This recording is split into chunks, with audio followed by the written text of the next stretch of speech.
Hello there! On June 22nd, I turned 25 years old and I had a blast. I went to the beach for the first half of the day and then attended a big book sale and went to a bar with some friends afterwards. But then the following few days afterwards, I decided to take some time to just kind of reflect on my 25 years of life. I went through some old photos and previous finished journals and my self-therapy video logs. And from there, I just kind of compiled this list of the most notable lessons I learned / general advice that I think would be helpful. Firstly, once you get to a financial spot where you're comfortable enough to meet your needs and maybe a little bit more than that, start doing things for free. I feel like all of us constantly complain about capitalism and then very unmindfully just plow through it as a participant. A really great way to feel internally fulfilled as well as make your community flourish is by doing things for free. Now, this can look like volunteering in local litter pickups. It can be when you go through your closet. Instead of trying to upsell them online, see if anyone wants to trade clothes. It can be in moments where your coworker, peer, or friend tells you that they don't have a ride somewhere or they need help organizing something. You offer to help them for free. I truly feel like some of my most heartwarming memories come from these situations. And I've made a bunch of friends by doing this and just general connections that have bounced back as art opportunities and job opportunities later on. So yeah, if you can do things outside the confines of money, I highly encourage you to. Secondly, there is a difference between openness and vulnerability. And I don't know that everybody knows this. For me, over the last few years, as I've built the circle of people around me and formed the connections I've had, it's been important to identify which side people are on. I find people who are on the openness side of things tend to be oversharers.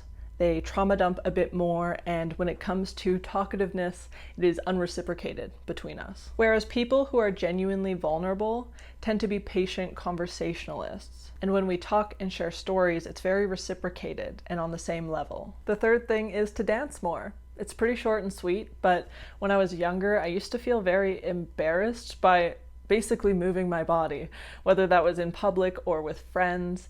And ever since I let that go, I've just felt so much more joy. So dance more. And actually, on the topic of embarrassment, number 4 would be about the ick.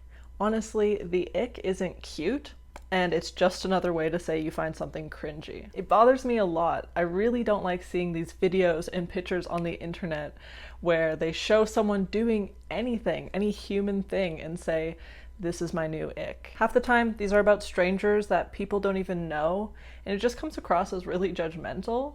And then the other half of the time, it's someone's actual partner, in which, hate to say it, but that means they don't have the capacity to love that person fully. Okay, I no longer know what number we're on, so the next point is, in order to love yourself fully, you need to make room for every part of you, despite contradictions. You know, allow yourself to be loving, but also cold, goofy, but also serious. Be angry and then creative, or unmotivated and then sexy. They don't seem like things that would go hand in hand, but they definitely can. None of it has to make sense, but all of it has to coexist and feel appreciated in the same ways. When you truly embrace the multifaceted parts of yourself, you're unable to look at yourself as anything other than interesting, special, and lovable. Somewhat related, one of the best things I did for myself to set myself up for success has been to be mostly blank, meaning 80 to 90% of the time I am full in for whatever, and 10 to 20% of the time I allow for human error. So an example of this would be ethical clothing. As you guys know, environmentalism and sustainability is really important to me, and so I've made it a mission to completely thrift my clothes, which I have. But this year I also needed some new underwear, and although I found some companies that sell sustainably sourced underwear, it was way out of my price budget. In the end, I just bought a bunch of white cotton panties at Walmart. Now, that's not an ethical way to shop, but I don't feel bad about that. I don't think anyone can make me feel bad about that, and it's because it lies in that 10 to 20% human error section. Another example would be my plant-based diet. I'm mostly a vegan, but every once in a while I'll have sushi or eggs. And I do because it's good for my health, and also I want to. So yeah, I hope that makes sense. I find it very freeing and unshameful to move through life with the acknowledgement of human error, to almost fully commit to things, but when you don't, be aware of it and be intentional about it. The next point is on presents. I have found that the 3 best gifts, the 3 most beloved presents, are lava lamps, coffee table books, and donating to a cause under someone else's name. Next, I find this very important for my chronic pain baddies, my people with disabilities, and those with us in your lives. People really show their true colors when you're sick. As you guys know, I have health issues and do spend time in and out of the hospital. There are many reasons why in these moments of sickness I feel depressed, right? There is physical pain, there is mental stress, but a lot of it has actually come from how other people treat me. I can't even count the amount of times I've felt abandoned by friends and family in these moments. They're suddenly not around and at times say very harmful things like, "We're tired of hearing about it." And simultaneously, something that I haven't shared on the internet is that I've been broken up with more than once because I've gotten sick. It really makes it all sting so much more. And I'm just mentioning this for 2 reasons. One, if you're on the side of being sick, having chronic pain or disability, and you feel like you're going through this alone and you're starting to be trapped in your thoughts of, what's wrong with me? Why does no one care about me? Why are people abandoning me? I just want to mention that it is not you. There is absolutely nothing wrong with you. Unfortunately, this is just a common experience. On the second note of this, if you're someone who knows people with pain, sickness, or disability, be there for them, even if it's annoying, because it's more annoying to the person experiencing it. And my next point I feel very passionately about, which is on identity. I always tell people my art is about nostalgia, longing, and identity. And in this conversation I'm about to have, I'm speaking specifically to my queerness, but this does encapsulate any sort of marginalized voice. There is so much exploitation and exposure on our suffering and pain. Not only do we have to see ourselves brutalized in the news and online and are subjected to anti-liberal laws, but we actually experience discrimination firsthand. I know for me, this June has been rough, like so rough. During the Pride Parade I went to, there were 3 anti-queer protests. I've been hate crimed in a fucking value village. My aunt, who lives in a completely different province, decided to mail me a birthday card where she specifically talked about anti-trans propaganda. It is all just so much, and I have cried a lot of queer tears this month. So the advice I have is for as much pain as you're consuming to your identity point, consume the exact same amount of joy. Be it queer joy, indigenous joy, disabled joy. Watch shows and content creators who are happy in their identity. If you're also a part of the community, go see an LGBTQ+ friendly show. Go watch a drag show, or go find some gay-ass songs with gay-ass lyrics. Consume joy around your identity. These are getting a bit long, so my next point will be short. Go watch the movie 9 Days. It's all about the human experience, and I think it's one of the most important movies to watch in your 20s. It's also on my top 10 list, and also has the absolute most best ending I've ever seen in a movie ever. Like, I stand by that. Nothing has ever topped that ending. Next, do check-ins with people. I initially started doing this when I was in a relationship where 1 month in, and then 3 months in, and then 6 months in, we did this check-in where we would talk about, are our needs getting met? Is there anything we're doing particularly right or wrong? Or are there any big conversations we should have? I found this to be very productive and healing. And since then, I've had different friendships where we'll do the same sort of check-in. It's great. It honestly just takes away from the uncomfortability around trying to mention more serious things about your connection. Both parties get to come into a conversation prepared and with respectful language. Also, if you live by yourself, you need to learn how to make curry. I wish I had recipes a lot sooner than I did because I think it is the best, most cost-efficient meal prepping meal. Doing a little bit of math in my head, I think it cost me about $8 to make 5 meals. So get yourself a curry recipe. I want to talk about budgeting too. As I've spoken about before, I have grown up with a bit of a more low income situation, and so I've always had to be very on top of my finances. I'm quite proud to say that despite living basically paycheck to paycheck, my credit card score is beautiful. It is in the green. My advice is to get a journal specifically for finances and budgeting, and to be constantly moving around and reworking whatever plan you've set up for yourself. I'm no stranger. In fact, more of a lover of unexpected bills. And they suck so bad, but it is possible to figure them out. You just need to be very organized about it. Another point that I want to make that almost feels like a hot take in this climate is to be a hard worker. There's a certain conversation that is quite trendy right now on TikTok and Instagram, which is work as little as you can for the most money.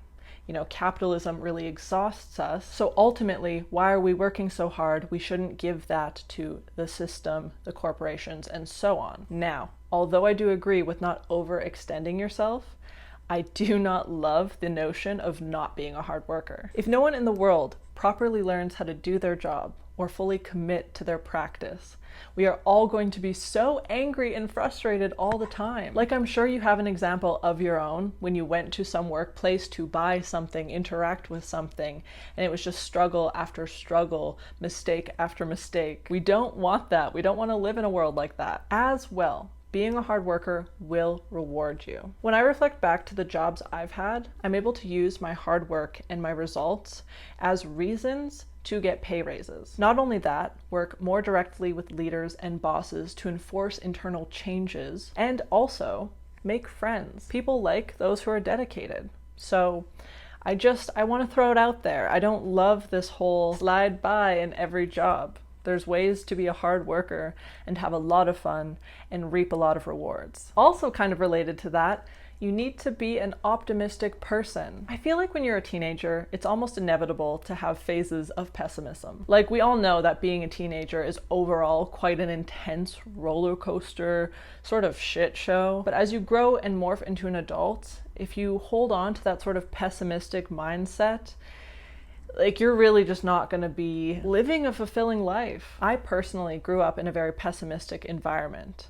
Like, you should see how my family interacts with each other at family reunions or birthday parties.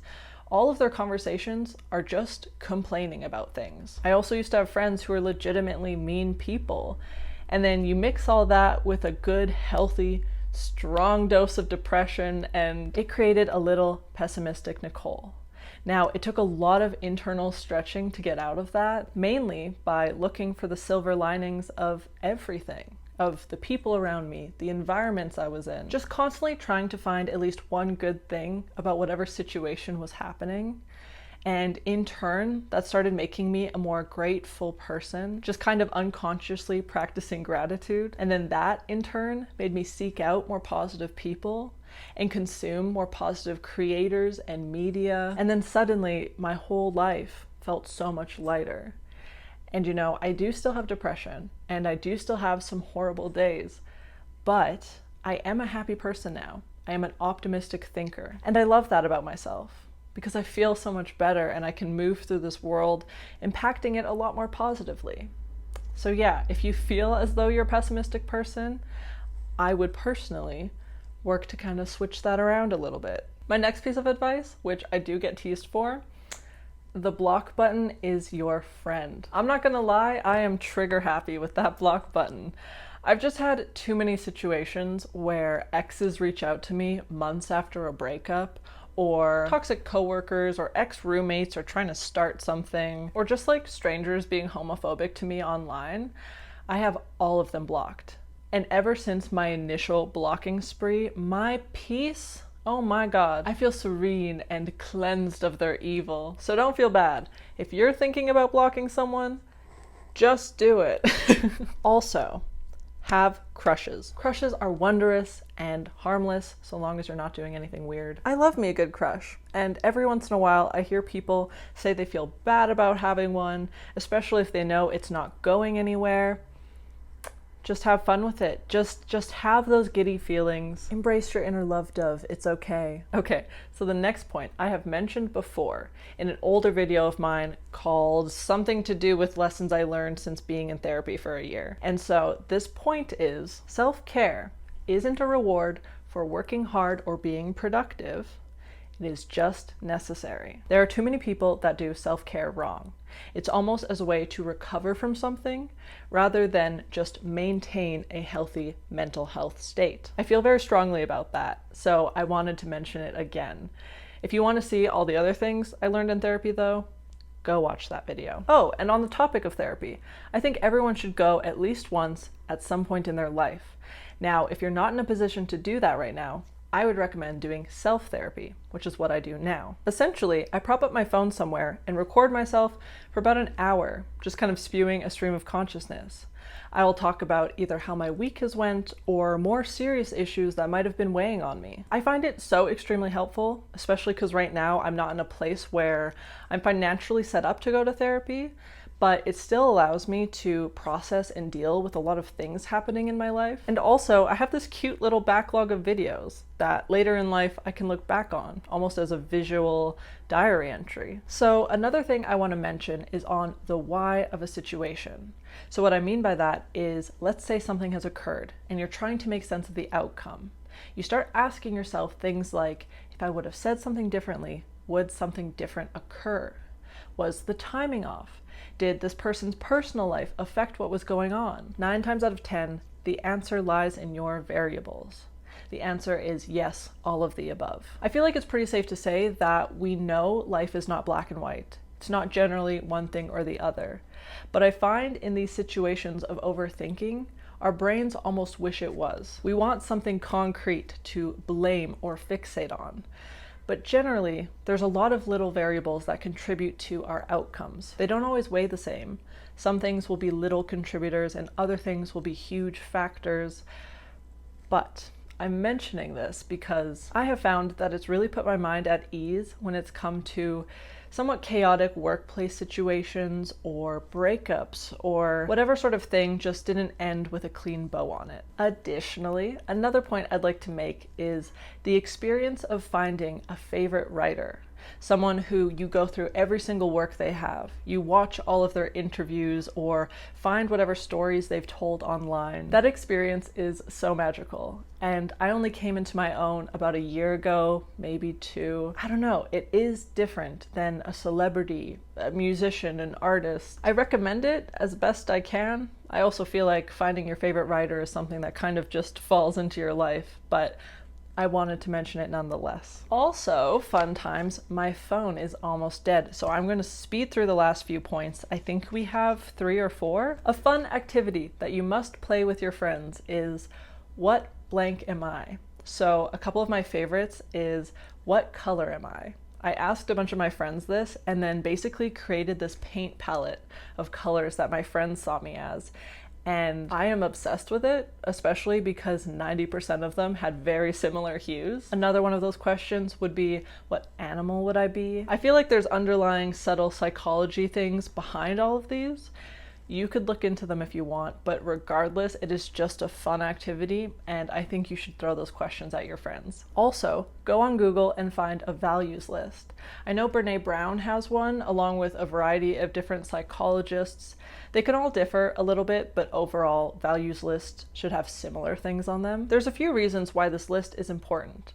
The first being you can take this extensive list and rank your top 5 values.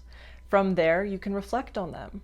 Do you like your values? Are you moving towards them, or do you want to change them at all? As well, values lists are really fun to do with friends and in relationships.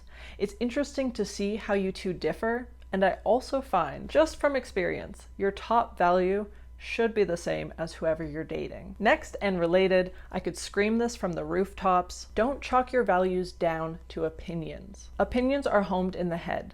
They flow and they change, whereas values are homed in the heart. They should not be given up for a person or a situation, and they are worth fighting for. And lastly, Celebrate everything. When I was younger, I really didn't like celebrating. I mostly only partaked in Halloween and Valentine's because they're my favorite holidays. But now I'm in a place where I celebrate every holiday as much as I can, as well as random and obscure ones. I have indeed celebrated Indoor Sunglasses Day, as well as Pizza Day, as well as a lot of those made up silly ones. I love going to birthday parties and weddings and parades and celebrating New Year's. As cheesy as it sounds, life is worth celebrating. I know, but it is. It's such a beautiful thing. Okay, that is all for today. Thank you so much for watching, and for those who sent me birthday wishes. I feel the love, I feel the support, and I'm so grateful you're around. If you haven't already, make sure to subscribe, like, comment, all that shit, and I will see you in a couple weeks. Have a good one.